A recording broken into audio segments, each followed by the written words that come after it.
predstavili gospoda Leona Lojka. Je psiholog in tako je napisal: večino svojega znanja sem posvetil osebam, ki se nikakor ne srečajo s srečo. To mi je bilo tako simpatično.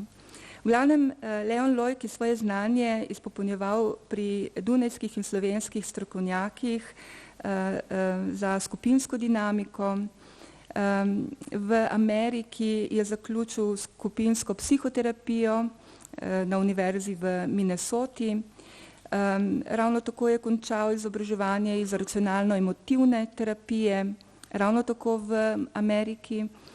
Ima diplomo iz transakcijske analize, je višji predavatelj na Mednarodnem inštitutu Williama Glasserja. To odgovornost je prevzel že leta 1990, torej z dolgim stažem. Leta 2001 je prejel evropsko diplomo za psihoterapevta. Sodeloval je v mnogih mednarodnih raziskavah, je avtor čez 40 strokovnih člankov v slovenskih in tujih revijah in koavtor 2 knjig. Gospod Lojk se bo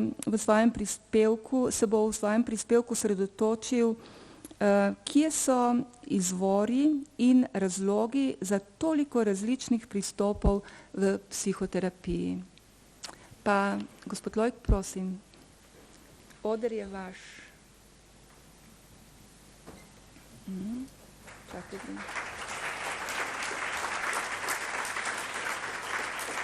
Kje je Miška? Ja bom kar s tem. Aha, kuje. Pardon.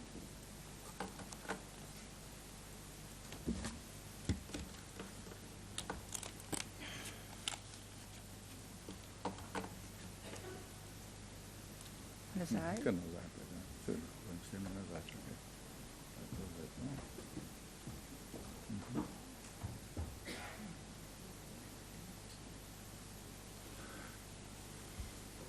Tako lep pozdrav, tudi z moje strani.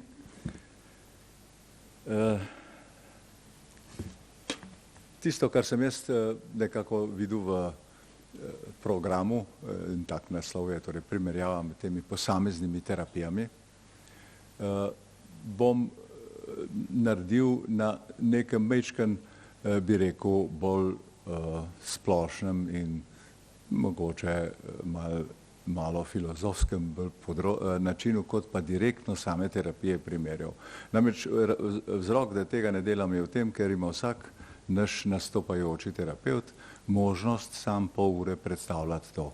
In majčkeno sem se bal, da bom jaz predstavljal nekaj, te terapevti pa nekaj drugega, ne? In potem bi to prej naredili zmedo kot ne. Tisto, kar bi jaz rad v tem kratkem, mislim, da imam pol ure časa, kar bi rad povedal, so tele zadeve. Prvič, kakšen pomen ima takšno srečanje naše društvo za realitetno terapijo je član Slovenske krovne zveze za psihoterapijo v Sloveniji. Imamo tudi predsednika tukaj, ki je eden od terapevtov in bo mogoče vas tudi v tem smislu pozdravil.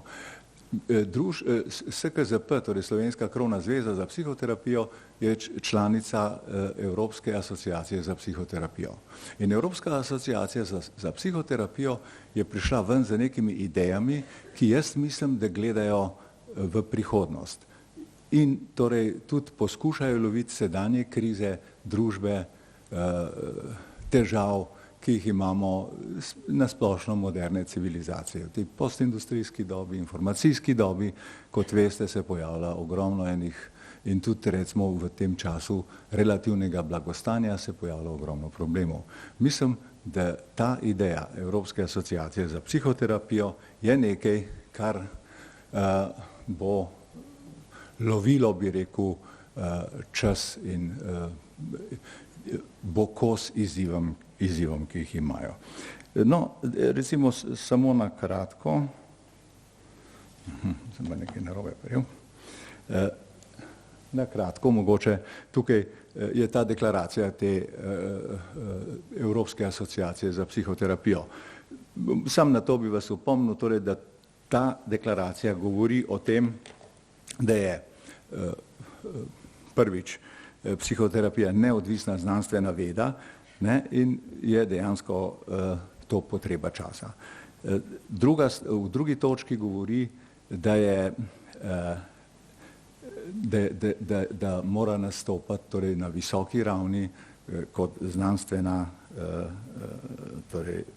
znanstveno utemeljena. Naslednja stvar, ki jo poudarja, je pluralizem in enakopravnost in enakovrednost različnih pristopov. To bom pa kasneje majčkeno povedal, zakaj se mi to zdi tudi važno pri teh naših različnih modalitetah v psihoterapiji. In naslednja zadeva je, torej, recimo pod točko 5 lahko vidite tudi eno zanimivo stvar. Vsakomur je dostopna, torej na eni strani je zahtevna, znanstveno utemeljena, ampak tudi vsakomur dostopna, in tukaj govori torej o predhodnih kvalifikacijah, ki so lahko relativno različne in to torej vsakomur dostopne. Četrta točka pa govori seveda, kaj vse treba znati, da bi ta zahteven poklic lahko opravljali. Zdaj, mogoče vsi veste to, jaz vas ne podcenjujem, ampak ko sem razmišljal o tem, pravzaprav, v čem se pomoč z psihoterapijo loči od drugih pomoči. Ker mi imamo več, recimo, vrst pomoči, če pogledate, ena taka stvar, recimo na desni revščina. Kadar se pojavi velika revščina in beda, pomaga sociala. Kadar se pojavi kršenje človeških pravic, vojne in tako naprej, pomaga, kolikor pomaga pravo, mednarodno pravo in tako naprej. Kadar gre za neznanje, kadar so ljudje nesposobni preživljati in tako naprej, gre za specialno pedagogiko in tako naprej, da spet učimo ljudi. Kadar gre za bolezni, rešuje te zadeve medicina. No in potem seveda je neko vprašanje, kaj pravzaprav je skupni imenovalec, kako se razlikuje realitetna terapija. Jaz bi rekel tako, dve karakteristike ima. Eno je dve značilnosti, ne za realitetno terapijo, za psihoterapijo, oprostite. Dve značilnosti sta. Ena značilnost je to, da mora biti torej drugačna. Recimo, ena značilnost je to, da je glavno orodje pravzaprav psihoterapije odnos. Glavno orodje je odnos. Ta odnos gradimo verbalno in tudi na druge načine. Seveda mora biti tudi znanstveno utemeljena, ampak tudi druge pomoči so lahko utemeljene, zelo strokovne in tako naprej. Recimo medicina mora biti zelo na visoki ravni znanstveni, da seveda lahko pomaga. Vendar v teh desnih tukaj vrstah pomoči, najbrž so še druge, pa jih nisem naštel, seveda je odnos potreben, ampak ne pa nujen in ne glavni. Tako si jaz nekako razložil sam, malo kaj to psihoterapija je, na enostaven način. No,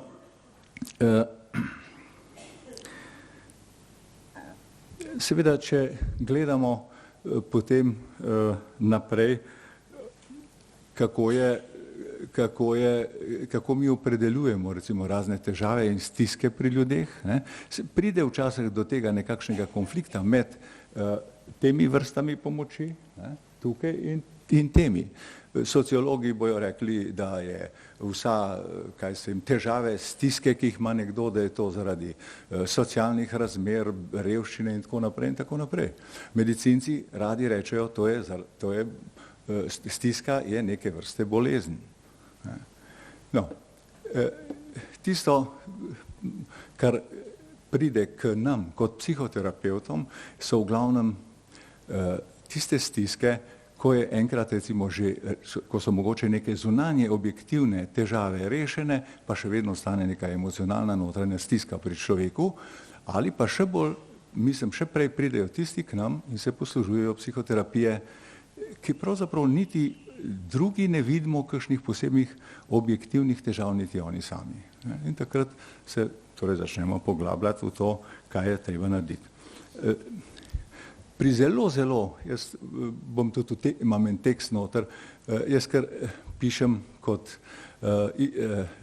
enako pomenke, kot isto pomenke, mislim, da se reče sinonime, ne? Psihopatološko vedenje, posebno nenavadno vedenje, abnormno vedenje in tako naprej, tokrat imejte kot eno isto pomenke. Kadar pride do tega, da se nekdo tako neverjetno čudno vede, kot je recimo v psihozah in tako naprej, je nič bolj ni normalnega kot to, da rečemo, ne vemo zakaj, ampak to mora biti neka bolezen. Ne? In mogoče tudi je, to je popolnoma legitimno mišljenje. Ne? In mi moramo, mogoče pa tudi ni. Ne? Tomaš Sas je rekel, duševnih bolezni ni. Sam je psihoterapevt. Prav obstajajo samo možganske bolezni. Ne? Podobno ima tudi naš avtor Realitetne glase. Samo možganske bolezni so. Če je nekaj narobe in tako naprej z našim organizmom, seveda so to vpliva na vedenje. Ampak te razne odnosne stvari, ki se običajno dogajajo pri nas, torej to stvar se da tudi interpretirati drugače.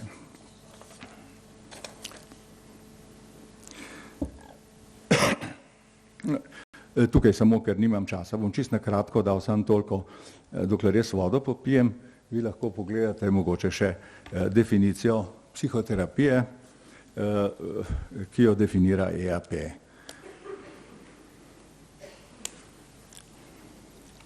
Tukaj, kot vidite, ne, je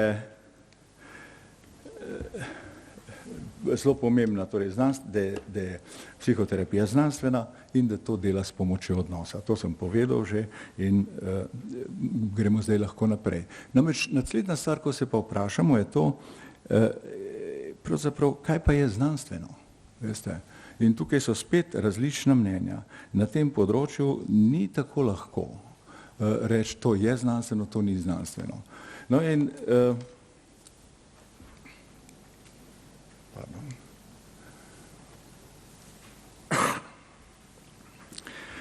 če bi recimo pogledali, koliko je teh modalitet, koliko je teh različnih smeri. Jaz sem leta 80 bral knjigo, ki je kazala, ki je bila 250 različnih poimensko navedenih modalitet, recimo psihoterapije. To že skoraj malo neresno zgleda. Zdaj je najbrž čez 300, 400, ne vem koliko, ker to raste iz leta v leto. No,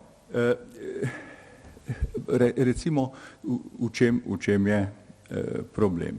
Jaz sem tukaj gor, kakor vidite, napisal, kdo je človek in kaj je človek. Nek filozof Windelband, sicer zelo znan, ne, in personolog Allport, sta poudarjala dve varianti raziskovanja, ideografsko raziskovanje, ne, znanost, pa ideografske znanosti in nomotetske znanosti. Nomotetske znanosti so tiste, ki iščejo splošne zakonitosti nečesa, torej v tem primeru človeka splošne zakonitosti vedenja. Ideografske znanosti so, torej je raziskovanje posameznika in temu sem jaz rekel, da pravzaprav v odnosu psihoterapevtskem mi govorimo o Mi se predvsem ukvarjamo, bi rekel, z ideografskim raziskovanjem. To bi bilo vse v redu, če ne bi se večkrat slišali očitki. Ne? Ljudje, ki se ukvarjajo z nomotetskim raziskovanjem, to se pravi, kaj je človek na splošno, smatrajo, da ljudje, ki se ukvarjamo z posamezniki in njegovim vedenjem, nismo dovolj znanstveni. Ne? In je ta očitek dost pogost. Ne? Eysenck, ste verjetno slišali, psiholog, ne, ni mu najboljšega mnenja o psihoterapiji, on je rekel Veleku, tega nisem napisal, no on je Veleku rekel, pravi, ko je on rekel, Velek je rekel to, približno prav, morala bi psihologija pravzaprav biti veda o tem, kako bi bil človek srečen. Eysenck je ponoril, ne, prav to je popolnoma neznanstveno, to je stara filozofija, ideografska, stare nemške šole, duhovedne smo rekli Slovenci temu in tako naprej. Ne. Torej, hočem samo to reči, mogoče ima Eysenck prav, mogoče bomo enkrat prišli od tega, bomo točno vedeli, kako se človek obnaša. Eysenck je tudi rekel nekoč, človek pravzaprav je zelo kompleksna mašina, ampak še vedno mašina. In še danes spomnim, sem jaz tudi se dopisoval z njim, se še danes spomnim, da sem na rob tiste knjige napisal, ampak edina mašina, ki noče biti to. Kaj je to zdaj, da noče biti? Ne? No. Torej, druga stvar, recimo velik razvoj biologije, nevroznanosti in tako naprej, tudi včasih se zdi kot, da ljudje rečejo, mogoče bo pa to ogrozilo psihoterapijo in je mogoče ne bo več. Ne? Če bojo vse najdeli, kako, kaj se dogaja, zakaj se obnašaš tako in tako, se te bojo lepo skenirali in bojo malo predelali, to je za kemijo ali drugimi stvarmi in bo stvar rešena. No to jaz mislim, da ne drži. Vse te raziskave v bistvu potrjujejo prej potrebo po individualnem pristopu in psihoterapiji, torej, da vzameš, to je lahko tudi skupina, ampak torej individualnem pristopu k človeku in v bistvu dopolnjujejo naša znanja, taka znanja, kot se nevroznanost in podobno. No, da bi mi recimo poskušali razložiti to, še ena taka luštna se mi stvar zdi, ki lahko razložimo, je Franklova, on je to imenoval dimenzionalna ontologija. Približno tako govori, to je poenostavljeno, Frankl mogoče se bo obrnil v grobu, ker sem ga tako poenostavil, ampak ne bo. Za to, da hitrejš pridemo skozi. Če mi gledamo eno in isto stvar v neki drugi dimenziji, recimo tukaj vidite 3 predmete, ti predmeti so tridimenzionalni, če jih mi projiciramo iz ptičje perspektive recimo na tloris, dobimo neko sliko v dvodimenzionalno in to so ti 3 krogci od spodaj. Ti 3 krogci od spodaj so zelo podobni. Če mi projiciramo naris, torej na stransko stran, boste videli, da so drugi, torej gre za pravokotnik, trikotnik in krogec. Če zdaj recimo vzamemo drugo stvar, fantastična stvar, ki se je zgodila par let nazaj, je odkritje genoma, torej branje genoma. In kot se najbrž vsi poznate, vsej toliko se jaz tudi ne dosti več, o genomu, ampak poznamo in smo se čudili, da je 98% genoma človeka in šimpanza se pokriva, je isto. Celo to, da je mušica vinska, je 70% približno, če sem se prav zapomnil, to nisem šel gledati še enkrat v knjigo, okrog 70% recimo genoma človeka. Torej, če mi, a je to v redu, popolnoma v redu in fantastično, ampak to je ena ravnina, to je ravnina recimo gledanja genoma. In če zdaj gledate tele recimo namesto teh predmetov, če ostavite noter človeka, šimpanza pa vinsko mušico, bi imeli približno spet podoben genom, podobne te krogce. Če to projiciramo na recimo raven človekovega zavedanja, človekovih sposobnosti komunikacije, duhovnosti, če hočete in tako naprej, potem smo strahotno različni liki pridemo ven od tega. No, to se mi tako zdi, da je dobro razumeti, da kakorkoli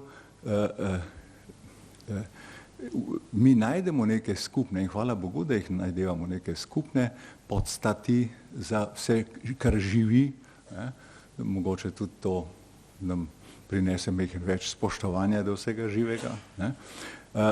Je pa seveda tudi treba vedeti, da gre za velike razlike, če to prenesemo na neke druge ravni.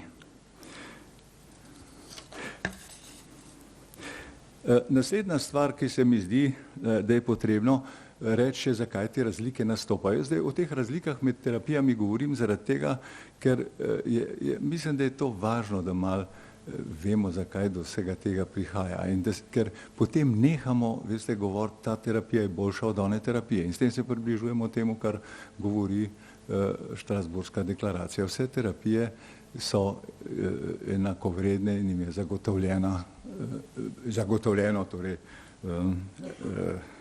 mesto na tem področju. Zato recimo bi tukaj povedal, da lahko mi tukaj pogledamo še na razlike, ki nastanejo iz tega, kaj pripisujemo, da je vzrok posameznemu vedenju. Stari Aristotel je napisal tele 4 variante vzročnosti, rekel, da je neka stvar taka, kot da v nečem nekaj vemo, le če znamo razložiti vzroke, ki so odgovorni, da neki pojav obstaja, kakršen je. No in potem pravi, te vzroke lahko vidimo v tem, torej v tvari, v snovi, iz česa je ta stvar dejavno, kako je prišlo do tega, torej kaj je vplivalo na to, da ta stvar je taka ali pa ta pojav je tak, kakršen je, formalno, kar pomeni, da recimo pač so stvari v različnih oblikah pojavljajo in namensko, da se določene stvari in dogodki dogajajo z namenom. Namenska ta vzročnost je bila dolgo odklanjena kot neznanstvena, šele s kibernetiko, predvsem kibernetiko drugega reda, seveda se je začela spet močnejše uveljavljati kot nekaj znanstvenega. Kdaj gre recimo za tvarno, samo to, da bi hitrejše mogoče to razumeli, kdaj gre za tvarno vzročnost, vzrok, recimo, če rečemo, da Janezek nori po razredu. Zdaj, če rečemo, Janezek nori po razredu zaradi tega, ker ima ADHD, MCD, retikularna formacija je premalo propustna za vzburjenje in tako naprej, ker je tak temperament, lahko bi ogromno stvari rekli, to je, pravzaprav pripisujemo vzrok njegovega vedenja njegovi torej strukturi možganov tvari, no, tukaj je star filozofski izraz tvarna vzročnost. Če recimo govorimo o tem, da je bila recimo vzgoja preveč popustljiva doma, da Janez zato nori, ker je prepopustljiva vzgoja, ali pa zato, ker ga doma tako strogo držijo in stalno mlatijo, da potem nori v razredu, ali pa zato, ker je imel neke okoliščine v sedanjem času ali v preteklosti, take in take, da kot posledica se zdaj kaže to v tem njegovem vedenju, potem govorimo o dejavni vzgoji. To je tista vzgoja, to je tista vzročnost, recimo, ki jo predvsem fizika uporablja. Če tvarno vzročnost kemija, potem uporablja to dejavno vzročnost predvsem fizika. Formalna vzročnost bi mogoče lahko rekli nekaj takega kot tak je, narava ga je tazga naredila malo drugačnega, vsi smo drugačni, narava ga je naredila malo drugačnega in tako je tudi on drugačen od drugih in se na ta način razlikujemo. Narava, Bog, odvisno v kaj verjamemo. Namenska vzročnost seveda bi bila pa takrat, če bi mi rekli, ta Janezek išče pozornost od učiteljice, od kolegov, hoče nekaj pomeniti med sošolci ali pa kakšno punco osvaja in podobne zadeve, no v tem primeru torej, ali pa da, kar je najbolj pogosto, to je pa moje osebno mnenje, hoče malo razbiti dolgčas v šoli in to tako, če naredi, da lahko malo leta okrog. No, tisto, kar seveda je v resnici, mi lahko te stvari razlagamo praktično z vsemi oblikami vzročnosti. Mi lahko rečemo, kaj se jim, da je Janezek recimo pač drugačen, formalna vzročnost, ker smo vsi pač drugačni. Lahko bi rekli recimo, da je poskušal pridobiti torej pozornost učencev, lahko bi rekli, da je pač temperamentno, telesno duševno tako zgrajen, da lahko, da sploh zmore skozi leta, to se učitelji zmeraj čudijo, kako lahko toliko veliko drvi okrog, ne. In seveda lahko tudi rečemo, da s tem tudi poskuša doseči določen pomen in podobne zadeve. No, to sem hotel reči, zakaj je mogoče to važno. Veste, važno je zaradi tega, ker vse te razlage nenavadnega psihopatološkega vedenja so možne in upravičene, ne. Ampak ne glede na to, kateri vzročnosti mi dajemo prednost, pravzaprav se psihoterapevtski pristopi razlikujejo v pogledu na determiniranost ali pa nedeterminiranost tudi, ne. Namreč, če mi vzamemo bolj namenski vzrok, ne, potem tudi razumemo človeško tudi to abnormno vedenje, recimo odstopajoče vedenje, razumemo kot nedeterminirano, torej nekaj s tem dosega, ne. Če vzamemo, da je to čist posledica nekih poprejšnjih dogodkov v neposredni preteklosti ali pa recimo v daljni preteklosti, kot, ne, tudi najbrž čisto upravičeno psihoanaliza razmišlja, lahko se tako razmišlja, jaz bi vedno rekel, to je povsem legitimno in tudi velikokrat lahko dokazano in uspešno, ne, torej, da se te stvari dogajajo nekje v daljni preteklosti, ki so vplivale do sedaj na razne načine. No. Seveda, če govorimo o determiniranosti in nedeterminiranosti samega vedenja človeškega, potem seveda ima to, veste, daljnosežne posledice tudi za druge stvari, o katerih pa zdaj ne bomo govorili tukaj, ne. No, naslednja stvar, ki mogoče bi lahko samo na kratko rekel, ne, medicinski pristopi, jaz zdaj ne bom govoril, kaj je to medicinski pristop, ampak v glavnem je to ta pristop, neki povzročitelj je, neka bolezen je, če se človek tako obnaša, dajejo prednost stvarni vzročnosti. Tukaj med našimi nastopajočimi mislim, da zdaj ni nikogar, ki bi prav s tako terapijo ven prišel, slučajno je tako prišlo, ne. Psihodinamične in vedenjske terapije dajejo prednost dejavni vzročnosti, ne. Mogoče bo naš Lan nekako se oslanjal tudi na to vzročnost, ne, na dejavno vzročnost. Nekaj, kar se je nekoč zgodilo, je zdaj prišlo tako in tako ven. Ne vem, če se bo to videlo ali ne, ampak ne, in tudi ne vem, če se on sam strinja s tem, kar govorim, ampak bo že protestiral, ne. Ja. No, kognitivne, humanistične, fenomenološke, kibernetsko-sistemske terapije ponavadi razlagajo vedenje z namensko vzročnostjo, ne. Torej, to je kar precej teh in mislim, da tukaj noter sem potem dal od teh naših nastopajočih, verjetno za realitetno sem kar siguren, realitetna, sistemska, gestalt in transakcijska. Verjetno pa še bolj v to stvar. Mogoče bomo pri kakšnem drugem srečanju imeli razpored drugačen, ampak zdaj je izpadel tak. No, mogoče sem zdaj na koncu napisal recimo te zamisli antipsihiatrije, če jo jaz prav zastopam, se mi zdi, da bi lahko rekli, da nekako formalno vzročnost poudarjajo, namreč enostavno poudarjajo dopuščanje različnosti, ne. Če malo s humorom rečemo tisto parolo, se spomnite, vsi različni, vsi enakopravni, ne. To je malo v tem smislu, lahko, mislim, razumemo tudi mogoče in delno vse te terapije, ki jih boste tukaj videli, mislim, da pristajajo na to, da človek ima pravico biti tudi tak. Je druga stvar, da mu mi poskušamo pomagati, če sam pride in si želi, da mu pomagamo, ampak pravico ima biti tudi tak, ne. Vsej do neke mere, no. Ker ena od, mislim, karakteristik psihoterapije je to, da ne more biti prisilna, ne. To je moje mnenje. Če je prisilna, je veliko vprašanj se pojavlja.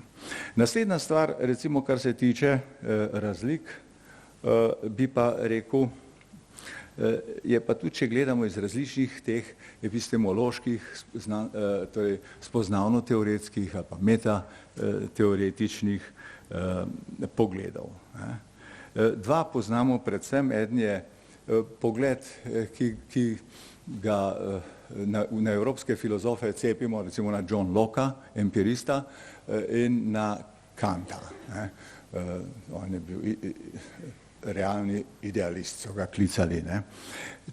A me vi slišite, če takole gor govorim, oprostite? Slabše. Ja, slabše? Moram mal doljeti, ja. No. In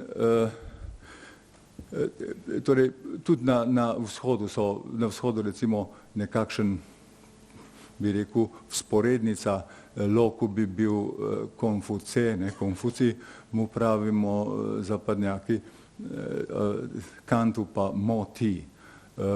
Manj znan kot Konfucij, ampak nekako bi bil paralela lahko Kantu.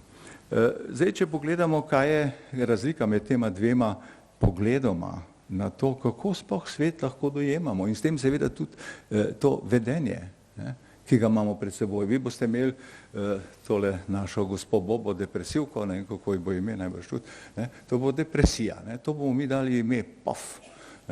Ona sama sebi bo dala ime, jaz sem depresivna, mogoče ne, mogoče bo rekla žalostna ali karkoli, ampak na nek način si bomo mi, ki se s to stroko ukvarjamo, bomo to zelo hitro bomo nekako poimenovali kot depresijo. Kako mi to spoznavamo, in kaj je zdaj znanstveno spoznanje o depresiji? Imate danes toliko člankov, koliko moraš antidepresive jesti, če ne bo konc te vzel. Mogoče imajo prav, mogoče pa ne. In dajmo se nekaj vzeti tako v tem smislu, dajmo vedno poskušati še kaj drugega. No. Sam Locke recimo takole gleda na, tukaj je ena taka, tale trikotnik bi nekako predstavljal, bi lahko predstavljal recimo različne razlage. Razlage grejo približno tako. Recimo, če je tukaj gor, ko vidite štirka depresija, kako vemo, kako sklepamo na to depresijo z neko bolj temeljnimi oblikami vedenja. Tak človek je potrt, je brezvoljen, seveda še polno drugih stvari, samo nisem mogel pisati. Recimo, kako gledamo, kako pridemo do tega, da je brezvoljen, ja vidimo upočasnenost telesnih, miselnih procesov, če ga psihologi testirajo, je potem nespečnost in tako dalje. Če spet to gledamo naprej, tukaj bi bilo še par nivojev treba naprej povedati, če gledamo še naprej, pridemo do recimo raznih biokemičnih sprememb, kot je recimo to pravi, to sem jaz prepisal seveda, ker nisem zdravnik in ne vem, ampak ta norepinefrin oziroma serotonin, za serotonin ste sigurno že slišali, tudi tisti, ki niste medicinci. In je to pač neko pomankanje tega ali pa neravnovesje tega bi naj povzročilo torej tako počutje recimo depresije. Kaj je s to rečjo? Ta način torej gledanja, spoznavanja, torej razlage pomena stvari gre nekako od spodaj navzgor. Jaz vedno od spodaj navzgor, v znanosti je to neke vrste redukcionizem. Mi za neko temeljnejšo znanostjo, recimo kot je kemija, razlagamo biološke zadeve, z biologijo razlagamo psihološke in potem vedenjske in tako naprej. Če gremo zdaj pogledati Kantov še, pa bom potle mečkanih primerjal na hitro. Kantov način je mehen drugač. Kant pravi, mi nikdar stvari ne vidimo take, kot so, same po sebi, temu je rekel naumen, ampak vedno take, kot so za nas, temu je rekel fenomen. Človek ima očala in skozi ta očala gleda, ali barva, ali kakorkoli, se bi že temu rekli v prispodobi, ta svet. Stvari, ki so okrog njega. In on tako pravi, torej, kasneje je to fizik Ernst Mach lepo rekel, ko so dve teorije o svetlobi govorili, valovna in pa te, kaj so že, drobci materije, se spomnim. No, torej dve teorije sta, ena je valovna, ena pa drugačna. No, strašen fizik, No, ampak hočem to reči, kaj je rekel Mach? Rekel, veste, to je vaš problem, da vi ne verjamete, da en in isti pojav lahko razložiš z več teorijami. Ne? Locke ne bi to priznal. Ne? In tudi znanstveniki rečejo, mi moramo priti do noumena, do te svetlobe, kakšna je. Ne? To moderni fiziki, če gledate, se tudi skozi bolj zgubljajo, bolj ko grejo proti temu, kako to je, bolj je kompleksna stvar in bolje in manj je velikrat jasna. Seveda je to hvalevredne raziskave, so vse na tem področju, veste. Nikoli ne to reči ne, ampak ni pa vse. To našo ravnino, recimo, ki bi lahko rekli psihoterapevtsko, mi lahko mirno zadržimo in bo še dolgo potrebna ali pa vedno. Jaz bi celo verjel vedno. Ne.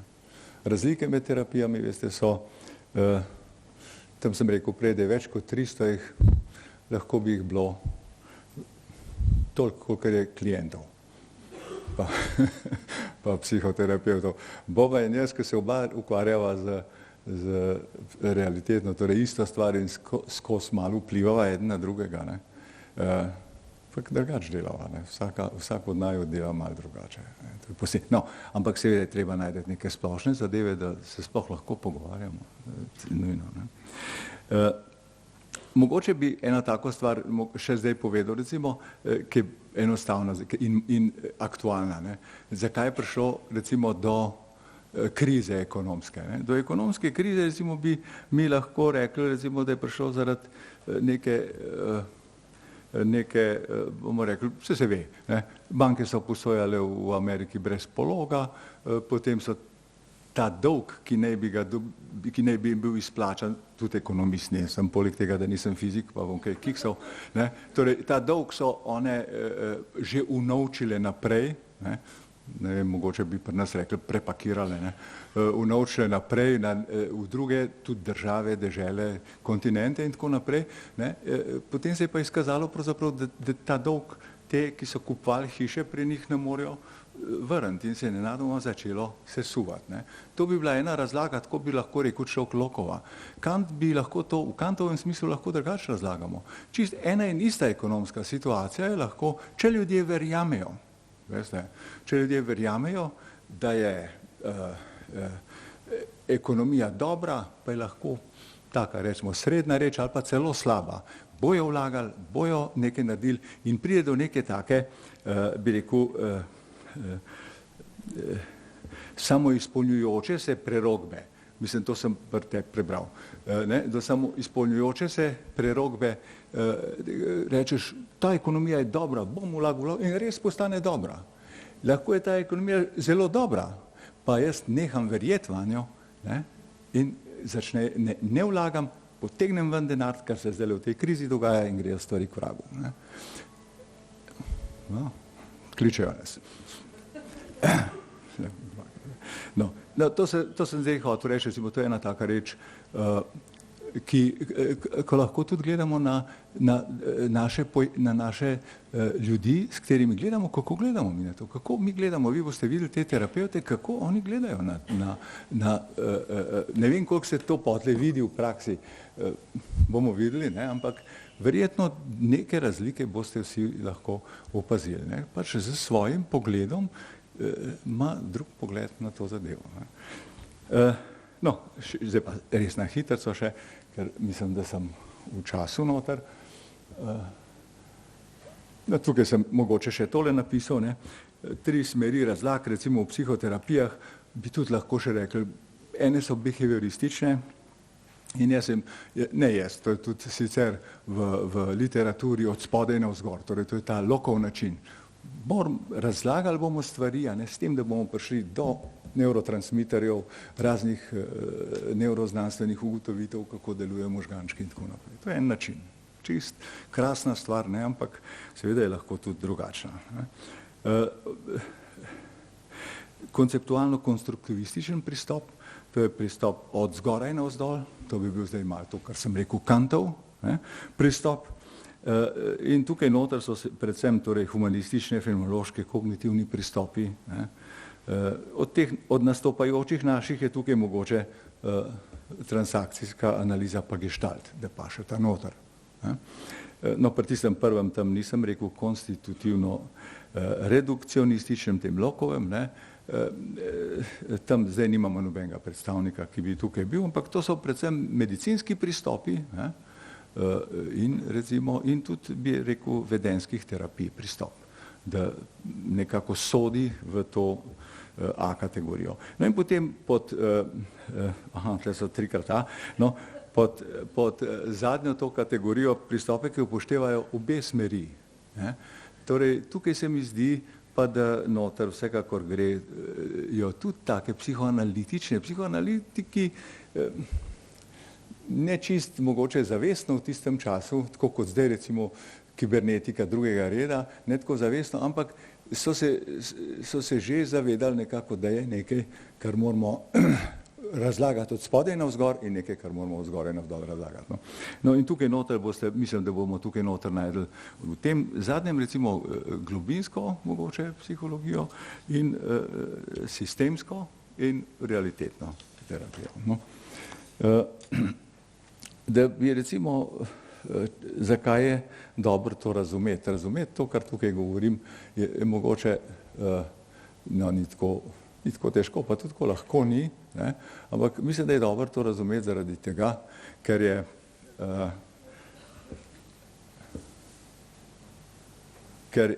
včasih prava bitka okrog izrazov in pojmov, veste, kako naj se kaj čemu reče.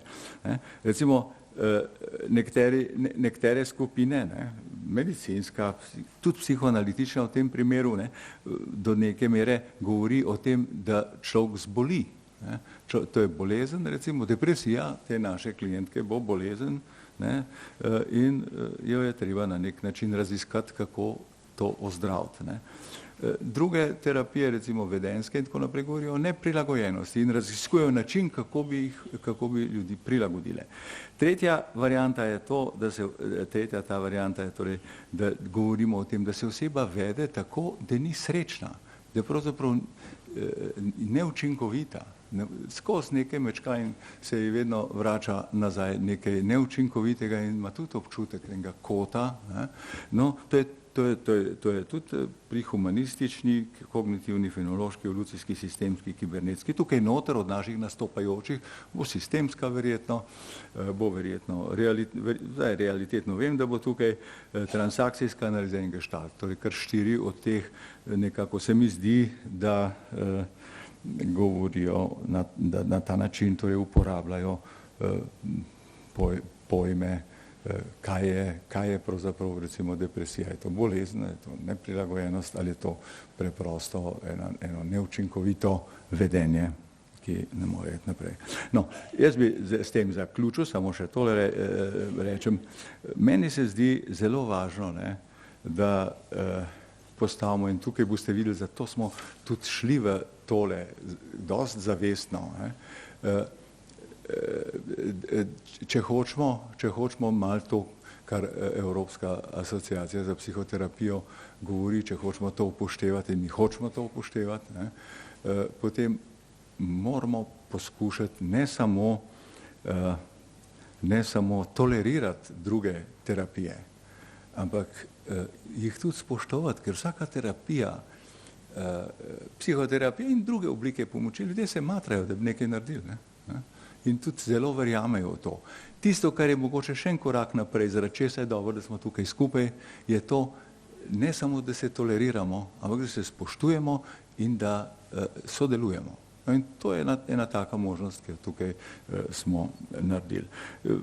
En tak šov, ki ni bil preveč zabit, je recimo, je tole napisal, to je bilo že gor.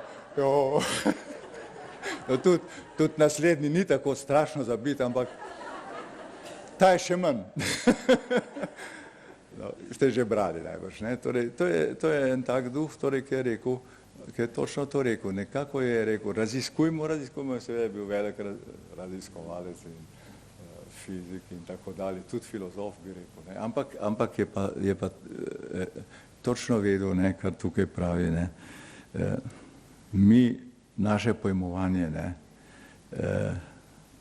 je praktično svobodno, kako bomo te osnovne zadeve razumeli. No. Jaz bi se vam takole lepo zahvalil. To ni bil čisto lahek predavanje, niti za me, niti za vas poslušati, ampak takole na hitrico sem tole poskušal narediti. Ja.